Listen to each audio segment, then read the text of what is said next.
This is Ron Costa broadcasting live in the Mappable USA studios. And today, folks, we're going to talk a little bit about crowdfunding. And, you know, before the podcast, I put in crowdfunding in Google, and I got over 39 million responses back. And makes me think that crowdfunding is pretty popular. Everybody wants to do it. So should everyone do it? We're going to talk about that today. Before we do that, let's introduce Vicky Hutchmala from the World Token Market. Vicky, how are you today? I'm just great today, Ron. Fabulous day in Vegas, as it always is, and I'm kind of excited because we're going to start a series of podcasts that take people from getting that idea for their business and taking it forward. And we're going to start with crowdfunding and whether or not it's a good fit for you. And we have an excellent guest to do that. Well, not only excellent, but I got to say, all the people that we've met in this industry, marketers in particular, this guy is just one of the best. So let's introduce Manuj Grover. Manuj, how are you doing today? I'm doing great. Thank you, Ron. Thank you, Vicky, for having me on, and I do appreciate the commentary there. I don't think I'm the best, but I do appreciate the respect you're providing me. Thank you so much.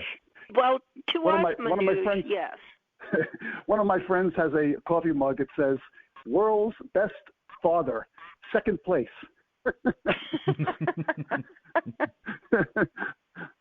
So we'll give you the second place on that, okay?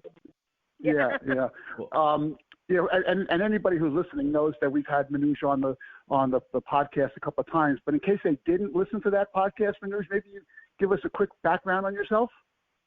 Oh, of course.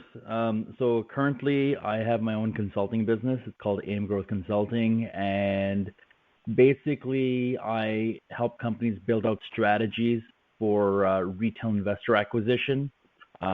Could be from figuring out like sourcing different partners to build out a crowdfunding plan, from looking at broker dealers to transfer agents, what type of technology if you're using, mapping out your outreach strategy, and as well as basically helping and building those contacts and working on it myself.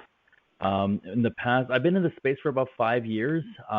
Started off working at a startup in Canada. I'm based out of Toronto currently, which was trying to build out the crowdfunding infrastructure with broker dealers out of Canada for the Canadian market. From there, worked with many different startups, and in the last 2-3 years have been focusing more on investor acquisition.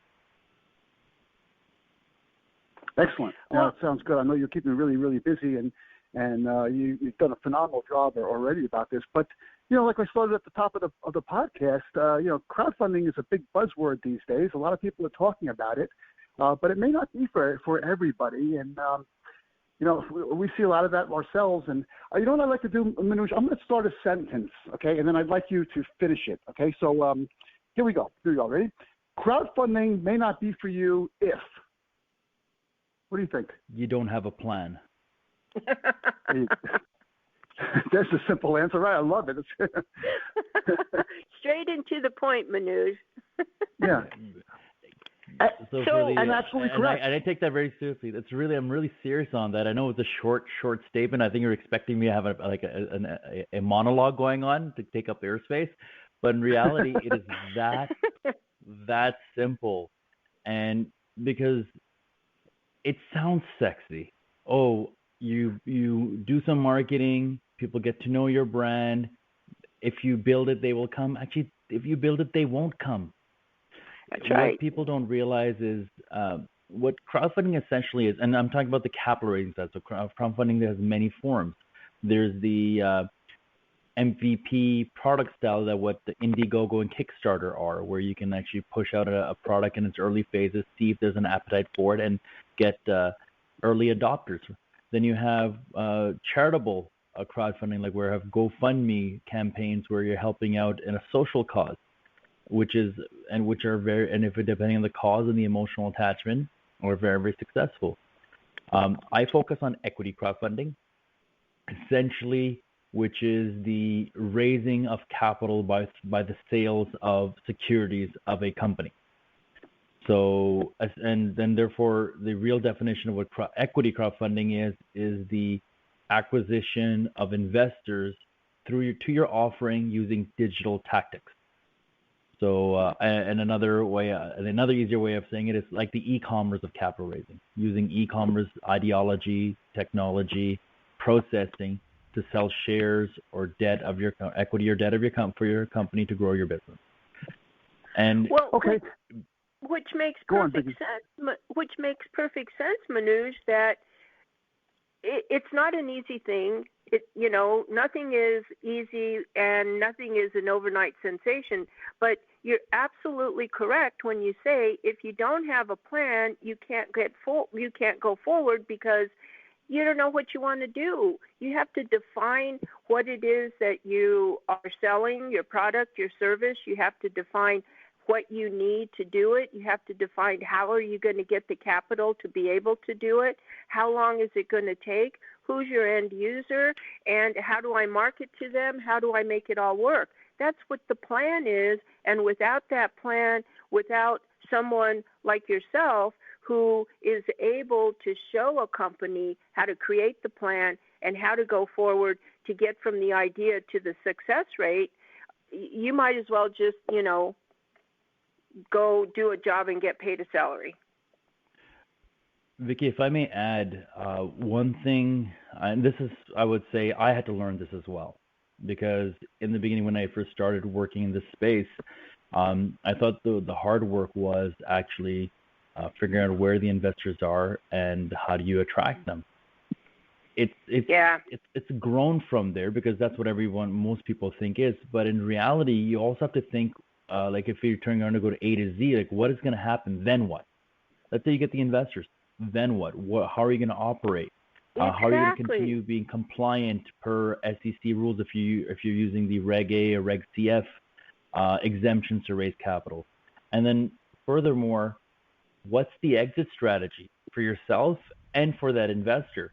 And the reason why it's important to think about what you're going to do at the end is that helps you build a story to attract them in the beginning, because everyone thinks they have the greatest things in sliced bread, which you may, but if a person who has his part with their hard-earned dollars is going to put money into it, they have to understand what is their potential risk, what is their potential return, and when are they going to get that money back. So I've been sort of changing my tune of how I approach clients or how I approach companies and ask these hard questions. And if you cannot answer any of these, then crowdfunding may not be for you. Yeah, it's funny. I feel like I should be just stopping this podcast right now and going to buy a lottery ticket because you guys are anticipating every one of the questions that I'm making notes on right now. So you're answering them all for me before I even ask the question. but Manuj, how many people do you see that come to you without a plan and maybe not even think that they need a plan or have a different idea what a plan is? I mean, somebody's plan may be, hey, you know what, I want to go public. I want to take this public eventually. You got to sit them down and give them the reality check, right? What I'm finding more and more is I'm spending more time, like essentially I'm the main salesperson for my organization. And I'm a one-man show, so it's basically me, and then I help on the operations and execution. But I spend more time educating and having conversations with potential clients and just basically going through the entire ecosystem and understanding how everything's, and trying to explain to them how everything's connected. And usually you have an hour conversation, 55 minutes of it is just giving them the bare brass tacks of how it functions and how complicated it is. And most people don't know. So if I may give you an example, I was speaking to a consumer technology company the other day, and they have a very cool product. And they wanted to do crowdfunding because they had in the right space in their mind is that if they're able to get investors who can be also users of the product and service they're providing, then you have like a brand ambassador who will not only promote the company itself, but sales, and therefore essentially you're paying yourself as a shareholder. But in their mind was that they'll build a nice site, they believe the product was really cool, and they'll do some marketing and investors will come. But in today's world, as crowdfunding in the United States, specifically under the Regulation A exemption, has become more and more popular, investors have multiple more options. They can choose from a plethora of crowdfunding platforms like Start Engine or Republic, or firms that are doing their offerings on their own sites, and they're getting constantly bombarded with the next best deal. And if the marketing doesn't work, they're basically burning through all their cash to sustain this big beast of a capital raise campaign.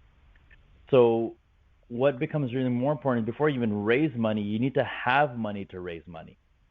Because that's right. Crowdfunding specifically is a unique beast. It's unlike going to a VC or a private equity firm.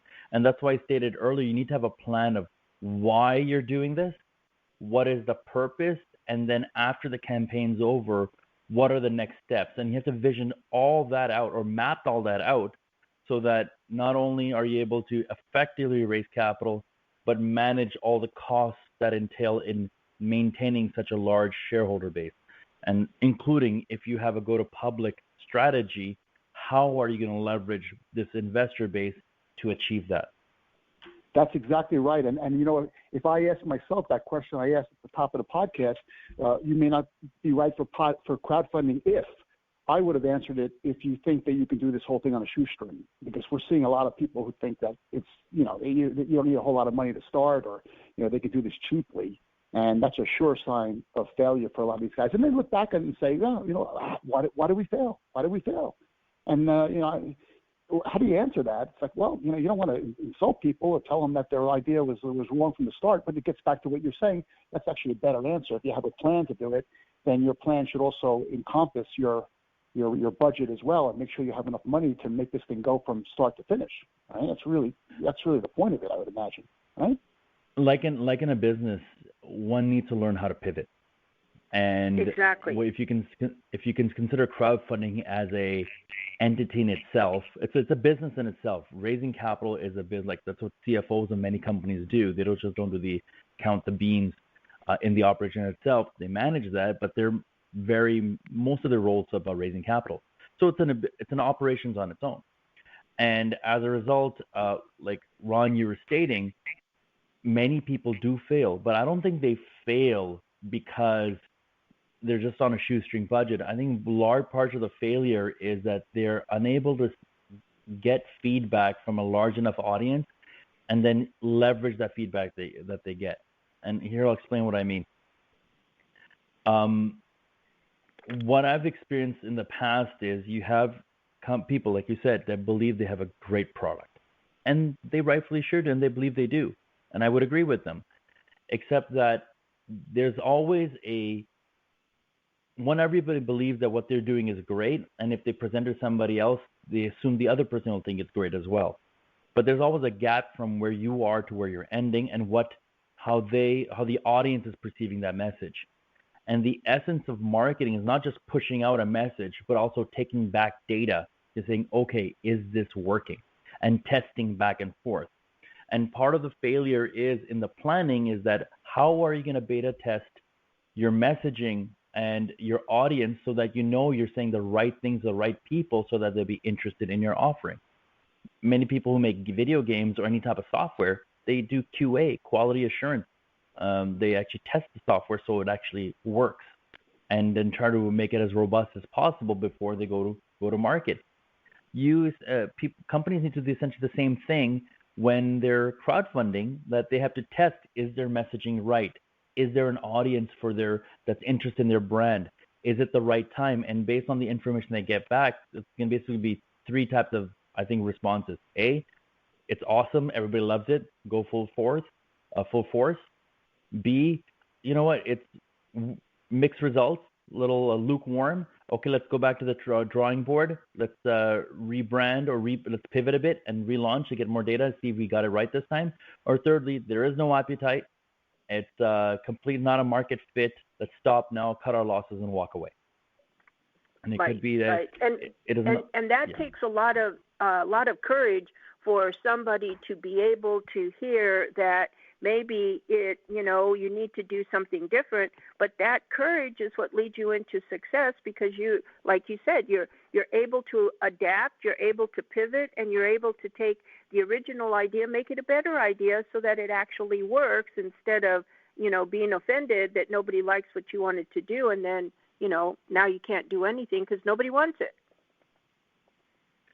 if I can give a good example, I think we could use Jeff Bezos and the whole Amazon experience, because I was reading up and watching some videos about his journey. He started off trying to build a platform to sell books online. Right. And now he has one of the largest cloud computing platforms in the world. AWS is one of the leaders, competing against Google and Microsoft, as well as now he's building a spaceship going to space. Who would have thunk it 20 years ago? Well, not him, for sure. No, exactly. So the point of all this is that just because you start off with an idea now and you're doing what you need to do now to succeed, doesn't mean you're gonna be remaining doing that. You'll pivot, you'll change, and it happens the same thing in the crowdfunding campaign. Even though it's a much shorter period, you start off with an idea and a messaging that you think will work, and then as you get feedback from the market, you get data and you refine, and hopefully it works. And it's kind of the I don't know, it's the little, I can't think of the word, but it's like the great thing about crowdfunding actually is that you get to test to see if there actually are investors that get that emotional connection to give you the money to go forward, before you build up your company and then find out that, oh, well, you got a loan here from the bank, or you got an SBA loan and you went forward, and then you found out, oh, well, it's not working. Now you've wasted money, you've wasted time, and you still have to pivot. True, but that's the risk of doing business, right? So, that's true fact. And I think one other advantage is because it's digital, primarily with the rules in the United States, the most effective way of reaching out to a larger audience is using digital marketing and any online platform. And the advantage with doing that is you get the data right away really, really fast. So if something's not working, you will find out really quickly. So at least this way you're not burning through cash. Right, exactly. right. So let's take another real world scenario here, Manuj. Let's say somebody comes to you, and the first question you ask them is, they're thinking about crowdfunding, they're Regulation A or Reg CF or whatever it is, and they say to you, okay, here's my plan. You have a plan? You have a plan. Here it is. And you read it, and you find it, let's say, lacking. Okay. What do you do to that guy? What do you say to that client? Well, actually, I'm actually thinking about it so that I can give you a proper answer, because every case is different. But if I can say the most common things that they lack is either they don't have their pre-revenue, so there's no money in the company. So that's a big warning sign. Is okay, how are you going to finance this? Are you borrowing from? Are you getting money out of your mortgage to do this, and that's all the money you have? So that's a huge risk. So even for us, or when I work on files, you have to be careful, because if it's not a right fit, you have to tell that client right away, or prospect, that it's not a right fit, and then at least you're not risking all their money. B, is there an actual operation? And if there's not, I would recommend them actually think out, okay, why would somebody invest in you? You don't actually have an actual business running, even though you have a great idea. How can you provide that confidence to somebody that you don't know and have never met that you can execute? Yes. Right. Yes. And then from there, if you do have an operations and it's not making money, so how can you execute your business plan to actually generate revenue? Because there are many options to invest here. I can go put my money in a GIC and I'm guaranteed interest. I can go put it into a mutual fund and take a bit more risk, or buy stocks on the small cap stocks on the market. But if I'm putting my money into your business, which is a private or entity, and if you cannot give me the confidence that either you'll execute on your plan or you're going to make me money, then what are you doing? Because that's the essence of, apart from raising money for your business, you're asking somebody to buy into you and trust you. So how are you going to convey that trust? Right. And I was trying to piggyback on what Vicky was saying before about, if a CEO or a business owner doesn't have the courage or the strength or whatever it is that to hear an opinion other than themselves, maybe hard-headed or whatever, stubborn, then perhaps crowdfunding isn't right for that guy either. Then I mean, he should be able to go to you and hear what you say and take what you say seriously and act upon that, either yes or no. But if they're just going to just discount what you say from the start because they're always right, then they probably shouldn't be in crowdfunding, right? At the end of the day, I think the best leaders are those who have advisors around them who tell the truth and and basically are not afraid to say what's happening in reality rather than just ass kissing. And right. I spend more time talking to people, understanding who they are, what they're trying to do, and you get a real quick feel if there's a fit or not. And unfortunately, the crowdfunding industry right now is very, very young. There are a lot of new players coming in, and people want money, and it's very lucrative. It's a very lucrative business. Lawyers make good money. Marketing agencies make a nice margin in the play. You're dealing in a lot of transactions, so everybody makes money. And if there is and they all take their advance deposits, so nobody's at risk except for the entity themselves, the issuers themselves that issuing the securities. So unless they have not thought through, talk to enough people out there, get everyone's opinion, and decide, hey, is this the right fit for me? And then even defining why, as I stated earlier, why are you actually doing this? Meaning that if you don't have access to private equity, VC, or even friends and family to invest in if you can't get other people to invest in your story that you know personally, why would somebody who you don't know invest in your story? Right. And plus you have to be aware too that as in anything, there's going to be bad players out there that, they don't care if you are prepared and they don't care if you know what you're doing and they don't care, but there's money to be made and they're going to make it whether you succeed or not, so you have to be careful of the companies that want to help you but have no integrity. That's a big risk, Vicky. You're 100% right there, and it's if you can research good players, companies with good reputation, and be able to leverage them to refer you other players. I think that's the best way of building up a nice network of people who are honorable and will help you and tell you when it's not a fit. Right. Yeah, exactly. And you know what else is interesting too? A couple of years ago, somebody might say, "Well, don't do crowdfunding if you don't know the right people in the business, or if you don't have access to a good lawyer or a securities lawyer or an auditor or a broker dealer, whatever it is you need." And at this point, that's really not even an excuse anymore, because you have a podcast like ours, people like yourself, Manuj, other people that you can contact with, get in touch with these guys who could do it for you. So the lack of resources really at this point isn't even a reason why you shouldn't do crowdfunding, I think. You're 100% right. Exactly. Like your podcast, we've known each other, or we've for at least almost since 2019, so at least almost 3 years now, and you've been consistent in getting the word out. So I guarantee, we see it in the market now, how more and more people are raising capital using crowdfunding. So yes, definitely the market's growing. There are more players in there. There's those with great reputation that have helped to execute. So it is easier to find the right people to help you in your campaign. But going back to what we started the conversation with, I don't think anymore it's about the people you need to work with. I think that for each business owner, they need to understand, is this the right fit? And for me, what I see deals that work and that don't work, the ones that don't work are because A, they don't have an operating business yet. They have not validated that there's a market for it. They're not generating revenue. And even let's say, even if they are for those three things, they don't have a following or anybody or any vested interest online that would be able to help them promote in the beginning. Because if you're spending on a media campaign, let's say hypothetically company's raising $20 million, and you want to you have a media budget, and let's say your cost of investor acquisition is 10 cents on the dollar, meaning that over a lifetime of a campaign, you want to budget $2 million as a marketing investment with the agencies online or other sources to get the awareness to get you to potentially raising $20 million.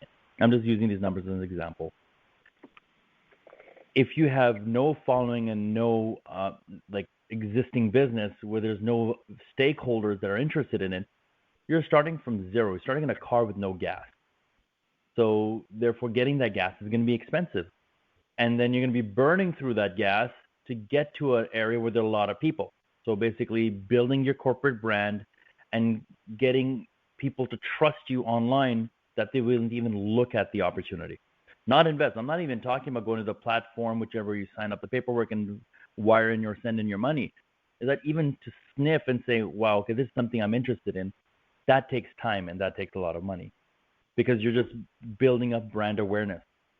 Whereas if you have a business where you have clients, you have business partners, you have validated your product offering, you know there's a product market fit, you've done some research to see that there's a appetite in the investment market, in the retail market to be actually willing to invest in this. And when you start your campaign, you leverage those resources before even spending $1 on marketing to bring the initial dollars in to the coffers into your till. That there validates that there's a product market fit and also brings you the first initial capital that you can potentially reinvest into marketing and leverage off that. So more or less, that is where most of my conversations start and end with many of the companies that I speak with, because if they're missing some of these components, it is a struggle because many companies we talk to do not have the budget to do a large media spend. Huge point. Yeah, that's hitting the nail on the head right there. And, you'll talk about the customers being evangelists of the product. That is basically the beauty of Regulation A and Regulation CF, right? And isn't that the reason why it's there? Well, it is. But once again, I said earlier in this conversation, you're competing with many other companies. So it's no longer, there's a lot of competition out there. It's like having a cat who sees a light. You see one light one way and then the light goes the other way. It'll distract from its attention. We're like that. We're a TikTok world now. You have 15 seconds to get impressed. And if it's not an impulsive reaction, you'll not be interested. So as a result, because you're competing with so many other opportunities, and once again online, I'm competing against the company selling me a product. So if I find something like a type of actually, this is something I'm actually looking for. I saw online a Optimus Prime transformer that transforms itself. Cost $600. Wow. Now, I know I'm geeking myself out. I'm a Gen Xer. So, and I grew up watching Saturday morning cartoons and Transformers. I'm looking for that toy. It's ridiculously expensive, but now if you think about it, if that's what my passion is, and then somebody's and an advertisement for an offering for somebody's Reg A pops up, and then this toy pops up on my screen at the same time, what is my choice going to be? I'm definitely going to buy the toy, and then that individual is not going to get the investment in their deal. So they're not only competing against other deals, they're competing against everything online. Right, and you're so correct, Manuj, that everybody wants that instant gratification, and they don't have time to research or to do anything. You got to grab them, and you have to connect that with an emotional connection to get them to even look at what it is that you're offering, regardless of whether or not they're going to invest. Because if you haven't grabbed them to even look at it, then they're buying Optimus Prime instead. Yeah, exactly. I hope they don't because I want it. Well, I'll tell you what, Manuj, I think if any business owner or issue or whatever is listening to this podcast, we might have scared a few people off, telling them what they shouldn't do and everything. But for those who can hit all these points that we're talking about in a positive way, then crowdfunding does work. It's very attractive to a lot of people. I'm sure that you tell your clients that as well. Isn't that the case? Oh, for sure. And once again, it's not everybody's fit for crowdfunding, but let me give you an example of what I think would be a great fit. Firstly, you're a product-based company, or instead you're offering like a product or a service that can be used by an individual, directly to the individual. It could be a consumer good, it could be a service, it could be almost anything that I as an individual can use. That is first thing, because now there's a way you can get immediate gratification to that individual by actually sending them either a beta version, if it's like a software or a game, or an actual discounted, let's say, toy, if you're making a toy, as an example. So you have something that's consumer facing. Two, as I stated earlier, do you have actually an actual business? Does it actually exist? Have you actually thought it through? Is the executive team there experienced enough to execute it? So therefore, people can need a lot of things to build trust, and so to build trust, they look at, okay, is this company experienced with a team that can execute the plan? Are they generating revenue? Meaning that is their product market fit, so that there's acceptance in the market and they're generating cash flow from it. And then like I said, is there consumer fit? Because as Vicky, as you were stating about emotion, most people make an emotional decision in investing. Then they try to use logic to justify it. Exactly. So if there's something I can relate with, something I find really cool, that I say, you know what, there's a group of like really smart people backing this up. I think they can execute it. I can afford the investment, and it's part of my discretionary cash flow that I have, and I'm willing to take that risk. These are the types of things that I look at for a company and say, okay, does it fit? Will they likely be successful? And furthermore, then I think, what is their exit strategy? Meaning that, are they looking to be bought out in the next 24 or 36 months? Do they have a go-to-public strategy? And furthermore, if they build up this big database of investors and shareholders, how are they going to leverage that? Meaning that, will these shareholders be the consumer and be the brand ambassadors for their product and service? So therefore, are they going to be able to generate revenue through them and then grow and scale? And then if they're choosing to go public, either through an IPO or an RTO, now SPACs are available to do a reverse merger. Will they go to do a direct listing? How will they be able to create a liquidity opportunity for that investor, so that they have the confidence that, hey, if I invest in this company, I will make money, and here's the timeline of where I can make my return. Whereas I have other opportunities, I could put money elsewhere. Like you said, buying a lottery ticket, very low risk investment. Yeah, exactly. Very high return. Well, those are the people that need to talk to you, Manuj. So how do they get a hold of you? Phone number, email, website, what? Well, actually, let me give you my phone number, my email. It's Manuj, MANUJ, at aimgrow, AIMGRO.com. Or they can call me directly on my cell. It's area code 647-938-9676. My firm's called AIM Growth Consulting. Excellent. You know what? This podcast kind of reminds me of a scene in the movie Back to the Future, Back to School with Rodney Dangerfield. You ever see that movie? At the very end, he's addressing all the people there, and he goes, "I bet you all want to go out in the big world and start, getting out on your own." And he goes, "Don't do it. It's hard out there. Stay at home with your parents." Sometimes I feel that way about Cosby. There's so many Rodney Dangerfield scenes. Actually, to be honest, I haven't seen that movie. I'm just, but I'm trying to remember all the ones I have. But he's right. It is dangerous out there. It's tough out there. Yeah. So I don't know, Vicky. What do you think? Closing remarks. Well, it is tough out there when no matter what it is that you're doing. And one thing about Mappable USA is our guests on our podcast are always of the highest integrity and always people that know what they're talking about and can help our listeners with whatever it is that they're trying to do. Just like Manuj, he's somebody that if you're interested in crowdfunding, you can contact Manuj with confidence and know that he's going to give you the correct information, maybe not what you want to hear, but it's going to be the real information. And that's what we try so hard to do with our podcast, is make sure that our information comes from people who are trustworthy with the highest integrity, and certainly that's Manuj, that you can trust him for sure. And I think that on our next series, podcast number 2 with Manuj, we should talk about tokenizing your company and how you can raise funds that way. That'd be a great idea, actually. In fact, a few companies I've connected with, they're looking to create token offerings, and I find that so fascinating. So that would be a wonderful Absolutely. topic. And Vicki, thank you so much for such a kind word. Yeah, Very absolutely. And they were Manuj, 2 words, Manuj. They were 2 words, and I really mean it. Oh, so awesome. Thank you, Manuj, again for being a guest on the show today. We had a really great time as usual, great information, and that's a great idea with the tokenization. We're going to do that soon. Vicki, thanks for co-hosting this episode. It was a lot of fun and really informative, like I said. And folks, you're listening to the Mappable USA podcast at mappableusa.com.